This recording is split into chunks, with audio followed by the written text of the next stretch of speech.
Good morning students. मैं S के भारती लक्ष्य में आपका स्वागत करता हूं। अभी हम लोग ओपैम का दूसरा वीडियो बना रहे हैं, ऑपरेशनल एम्पलीफायर। ये मैंने फर्स्ट वीडियो में इंट्रोडक्शन बताया था। दूसरे वीडियो में इंट्रोडक्शन के साथ साथ फर्स्ट वीडियो में मैंने आईसी डायग्राम भी बता दिया था, ठीक है। और दूसरे वीडियो में अब हम लोग पिन डायग्राम के बारे में जानेंगे, उसके पूरे पिन के बारे में आज समझेंगे क्या होता है पिन, ठीक है। एक बात मैं पहले बता देना चाहता हूँ कि मैं एकदम बेसिक से लेके जा रहा हूँ। कुछ बच्चे को बहुत स्लो लगेगा पढ़ाई, ठीक है, क्योंकि मैं बहुत स्लो लेके जा रहा हूँ। वैसे बच्चे जो कुछ भी नहीं आता है जिनको, उनके लिए भी, ठीक है, वो समझ पाएँ, ठीक है। तो जो थोड़ा फास्ट चलते हैं वो पेशेंस रखें, ठीक है। सारा वीडियो आएगा, लाइन से आएगा, ठीक है। मैं चाहता हूँ कि वो स्टूडेंट जो पढ़ नहीं पाते हैं वो भी वीडियो को देख करके समझें, सीखें। इसलिए मैं बहुत स्लो प्रोसेस में हूँ, ठीक है। आराम से मैं वीडियो बनाते हुए लेके जा रहा हूँ, ठीक है। वीडियो को देखिए, समझिए, और कहीं डाउट्स होता है तो आप मेरे से कन्वर्सेशन कर सकते हैं। चलते हैं टॉपिक पे आते हैं। तो हम लोग का टॉपिक आज है symbol and terminals of op-amp, ठीक है। तो सिंबल एंड टर्मिनल, तो आप ये जो आप डायग्राम देख रहे हैं, ये डायग्राम प्रीवियस क्लास में मिला था। इसको हम लोग बोलते हैं आईसी, इंटीग्रेटेड सर्किट। और ये जो आईसी का नंबर है 741, 741 नंबर की आईसी थी। तो इसमें 8 पिन है, ठीक है। पहला पिन का नाम ऑफसेट नल है, दूसरा है इन्वर्टिंग इनपुट, ये इनपुट दिया जाता है। नन इन्वर्टिंग इनपुट, ये दोनों का क्या मतलब है ये भी समझेंगे, सिर्फ अभी नाम पढ़ रहा हूँ। ये ग्राउंड है, ये ऑफसेट नल है, ये आउटपुट है, वीसीसी है, और ये नॉट कनेक्टेड लिखा हुआ है, ठीक है। नॉट कनेक्टेड, इसका यूज हम लोग नहीं कनेक्शन नहीं करते हैं। आगे चल के मैं बताऊंगा इसका यूज क्या है। इन ये 8 पिन है, आठों का यूज क्या है मैं बताऊंगा, ठीक है। तो आप बोलेंगे सर ये अंदर में क्या फोटो बनाए हैं, तो ये इसका सिंबॉलिक रिप्रेजेंटेशन बनाए हैं। जैसे कि आज के बाद हम लोग जितने भी कॉपी में हम लोग पढ़ेंगे या बुक्स में पढ़ेंगे, किसी को समझाने के लिए कि ओपैम्प कैसा दिखता है कॉपी में, सिंबॉलिक जिससे कि हम स्टडी कर पाएँ, वो ए सिंबल है, ऐसे ही हम दिखाएंगे। इस तरीके से एक ट्रायंगल बनाना है, ट्रायंगल में दो लाइन खींचना है, और इधर 2 लाइन, इधर एक, तो कुल मिला के 5 लाइन दिखाई दे रहे हैं। तो इसमें टोटल मिला के कितने पिन है? 8। कितने? 8। इसमें यूज कितना कर रहे हैं हम लोग? 5। तो 3 हम लोग यूज नहीं कर रहे। कौन कौन नहीं कर रहे? ऑफसेट नल यूज नहीं कर रहे, ऑफसेट नल यूज नहीं कर रहे, 2 ऑफसेट नल है, और नॉट कनेक्टेड यूज नहीं कर रहे हैं। तो आप क्वेश्चन एकदम पूछिएगा इन सबको यूज क्यों नहीं किए सर सिंबल में, तो मैं जवाब दूंगा। लेकिन पहले जो यूज कर रहे हैं उसको तो समझ ले, उसके बाद जो यूज नहीं कर रहे हैं, क्यों नहीं करते हैं, उसका भी जवाब आपके पास आएगा, ठीक है। तो मैं एक एक करके सभी पिनों के बारे में बता रहा हूँ। मैंने जो मेंशन किया है उसको, जो बातें मैंने बोला उसको मेंशन किया, पढ़ दे रहा हूँ। The symbol of op-amp is different, ठीक है, with different terminal is shown the figure above, ठीक है। It has 8 terminal in which 5 terminal mainly used, ठीक है। इसके पास कुल मिला के 8 टर्मिनल है, उसमें 5 ही टर्मिनल हम लोग मुख्यतः यूज करते हैं, जो दिख भी रहा है हमारे पास। These terminal are inverting, non inverting, output, VCC, ground. Inverting, non inverting, VCC, ground, output, okay okay. Here VCC, अब देखिए यहीं से मेन पहला पॉइंट, 2 पिन के बारे में बताने जा रहा हूँ। 2 पिन पहले सीख रहे हैं, फिर एक एक करके मैं सभी के बारे में बताऊंगा। अभी हम लोग किसके बारे में सीख रहे हैं? वीसीसी और ग्राउंड, ठीक है। वीसीसी टर्मिनल, ठीक है, here VCC and ground terminal are used for providing +5 volt to +22 volt DC.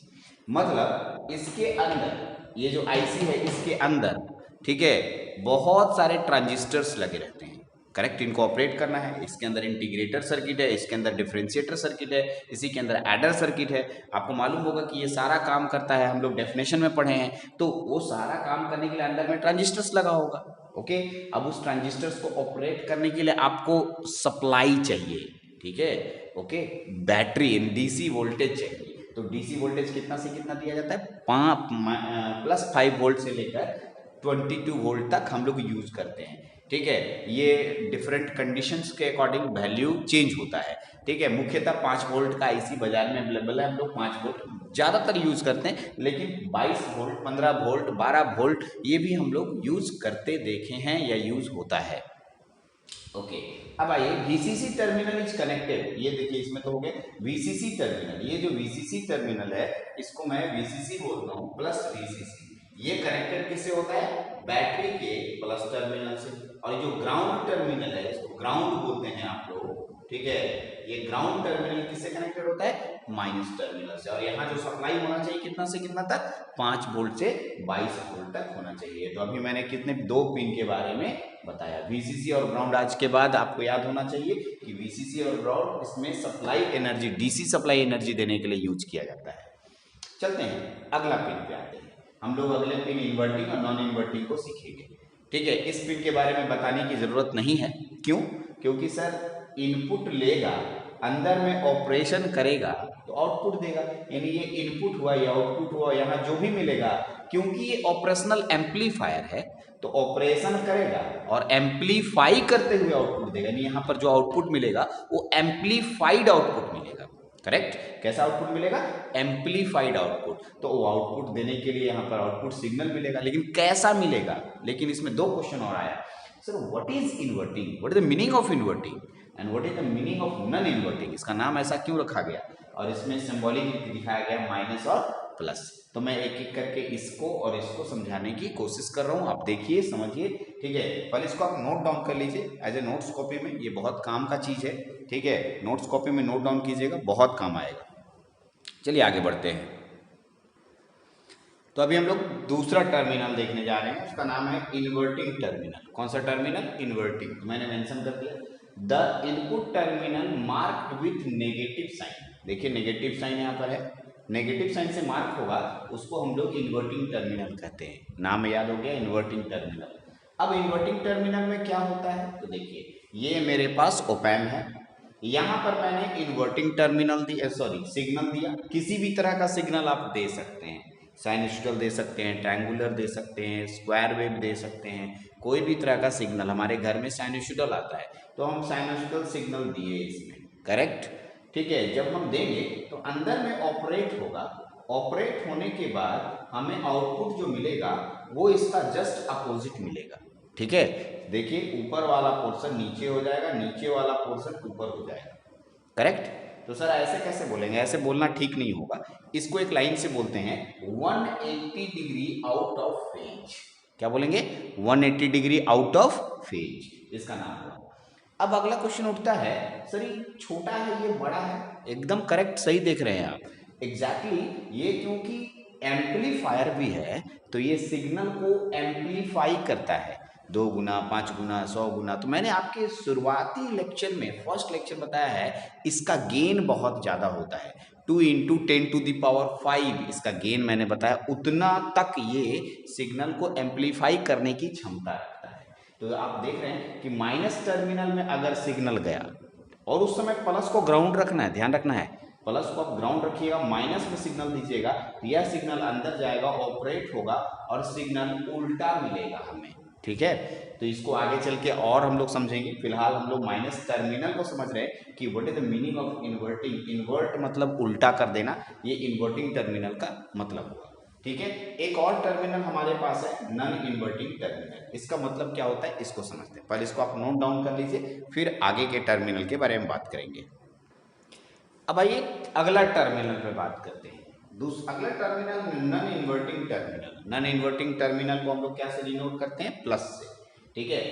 तो मैं क्या दिखाया कि ये देखिए प्लस सिग्नल, इस पर माइनस वाले सिग्नल को ग्राउंड कर दीजिए और प्लस वाले में सिग्नल दीजिए। कोई भी सिग्नल आप दे सकते हैं। साइनसॉइडल सिग्नल मैंने पिछली बार भी दिया था, इस बार भी दे रहा हूँ। इसमें जब सिग्नल जाएगा, सिग्नल बड़ा जरूर होगा लेकिन सिग्नल अपोजिट नहीं आएगा, मतलब उल्टा नहीं होगा, इसलिए नॉन इन्वर्ट। इन्वर्ट मतलब उल्टा, नॉन इन्वर्ट, इन्वर्ट माने उल्टा होता है, नॉन इन्वर्ट माने उल्टा नहीं होना।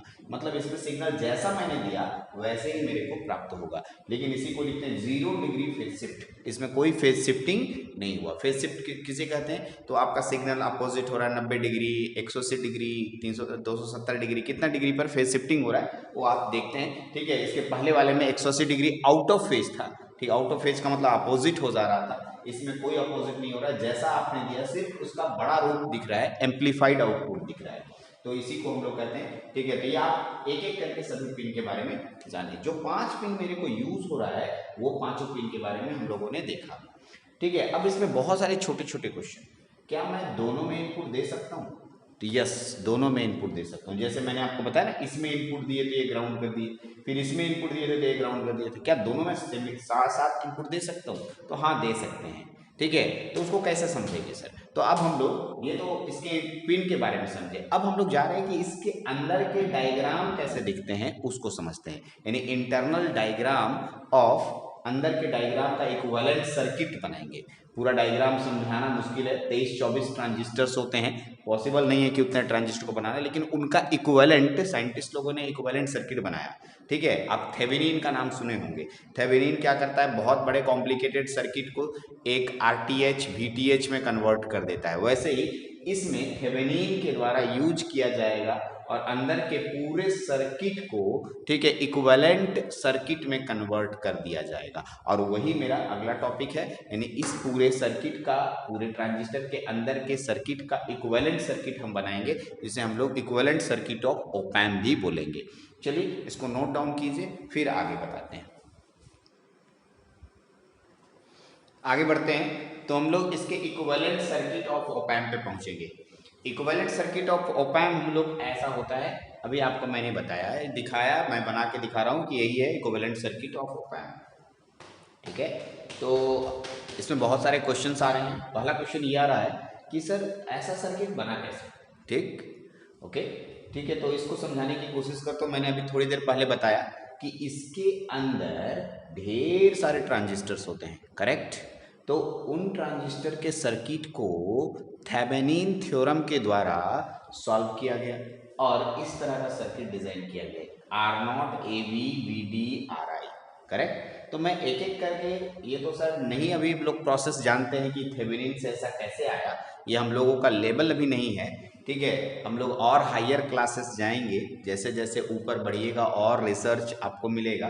फिलहाल हम लोगों को ये पढ़ना है कि ऐसा होता है, तो फिर लेकिन फिर भी इन सब नामों को जानेंगे। यस, मैं एक एक करके सारे नाम को बता रहा हूँ। ठीक है, सबसे पहले AV इंटू VD, ठीक है, AV VD यहाँ दोनों गुना में है, ये एक वोल्टेज सोर्स है। ठीक है, तो इसे कहते हैं इक्विवेलेंट थेवेनिन वोल्टेज, करेक्ट? जब भी आप कभी भी थेवेनिन थ्योरम पढ़िएगा तो उसमें 3 चीज निकलता है। ठीक है, एक हो गया थेवेनिन वोल्टेज, थेवेनिन रेसिस्टेंस, और जिसके अक्रॉस हम लोग निकाल रहे हैं उसका नाम है लोड रेसिस्टेंस, करेक्ट? तो लोड रेसिस्टेंस यहाँ पर होगा, आउटपुट में थेवेनिन वोल्टेज और थेवेनिन रेसिस्टेंस निकलेगा। तो ये थेवेनिन रेसिस्टेंस है, R0 इक्विवेलेंट थेवेनिन रेसिस्टेंस हुआ, AV इंटू VD, इन दोनों के बारे में भी बताऊंगा अलग अलग। ओके, देखिए इक्विवेलेंट थेवेनिन वोल्टेज। RI क्या हुआ? इसे कहते हैं इनपुट रेसिस्टेंस। क्या बोलते हैं? इंटरनल इनपुट रेसिस्टेंस, एक्सटर्नल नहीं, क्योंकि ये सिंबल के अंदर है, ये दिखाई आपको नहीं देगा। इंटरनल इनपुट रेसिस्टेंस, ऐसे इसका मान बहुत ज़्यादा होता है, लेकिन बहुत ज़्यादा का मान ऐसे आइडियल केस में पढ़ें तो ये हम लिखे हैं प्रैक्टिकल। अब ध्यान देंगे यहाँ पर प्रैक्टिकल और आइडियल के बारे में भी मैं थोड़ी देर में अगले लेक्चर में आऊँगा। What is the meaning of practical, what is the meaning of ideal op amp, practical op amp. ठीक है, फिलहाल मैं प्रैक्टिकल ऑप एम्प की बात कर रहा हूँ, तो इसका मान फिनाइट होगा। फिनाइट का मतलब कुछ मान होगा, लेकिन बहुत बड़ा मान लेना पड़ेगा, बहुत बड़ा मान होता है इसका मान। ठीक है, मतलब मेगा ओम में जाएंगे हम लोग, मेगा ओम, बहुत ज़्यादा वैल्यूज इसका होता है। Okay, RI internal resistance, it's value is finite but very high, बहुत ज़्यादा लेंगे। VD क्या होता है? देखिए AV VD अलग अलग मैं कर रहा हूँ। VD मतलब होता है difference voltage, differential input voltage. आप देखिए यहाँ लिखा है VD, जब आप दोनों में सप्लाई देंगे, जैसे हम इसके पहले पढ़ा रहे थे कि V2 में दिया तो V1 को ग्राउंड, V1 में दिया तो V2 को ग्राउंड, हम दोनों में देंगे तो इससे इसको माइनस किया जाएगा। क्यों? क्योंकि ये माइनस टर्मिनल है, इन्वर्टिंग है, तो इसके पहले माइनस होता है।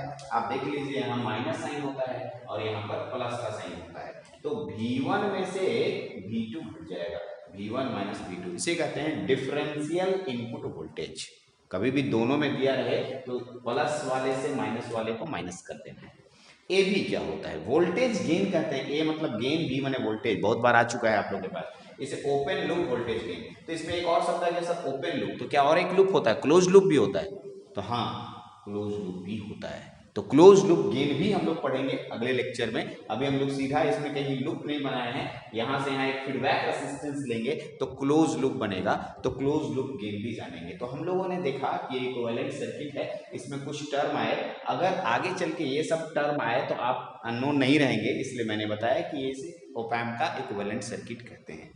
चलिए, तो वीडियो लंबा हो गया बहुत ज़्यादा, ठीक है, इसको अच्छे से कॉपी कीजिए, और अगर आपको वीडियो अच्छा लगता है तो हमको सिर्फ अच्छे अच्छे कमेंट्स लिख के भेजिए। किसी का कमेंट्स नहीं आता, ये मेरी शिकायत है, ठीक है, प्लीज़ कमेंट्स जरूर दीजिए, अच्छा लगता है तो ओके, थैंक यू सर, ठीक है। इस वीडियो में इतना ही रखते हैं, नेक्स्ट वीडियो के लिए इंतज़ार कीजिए, थैंक यू।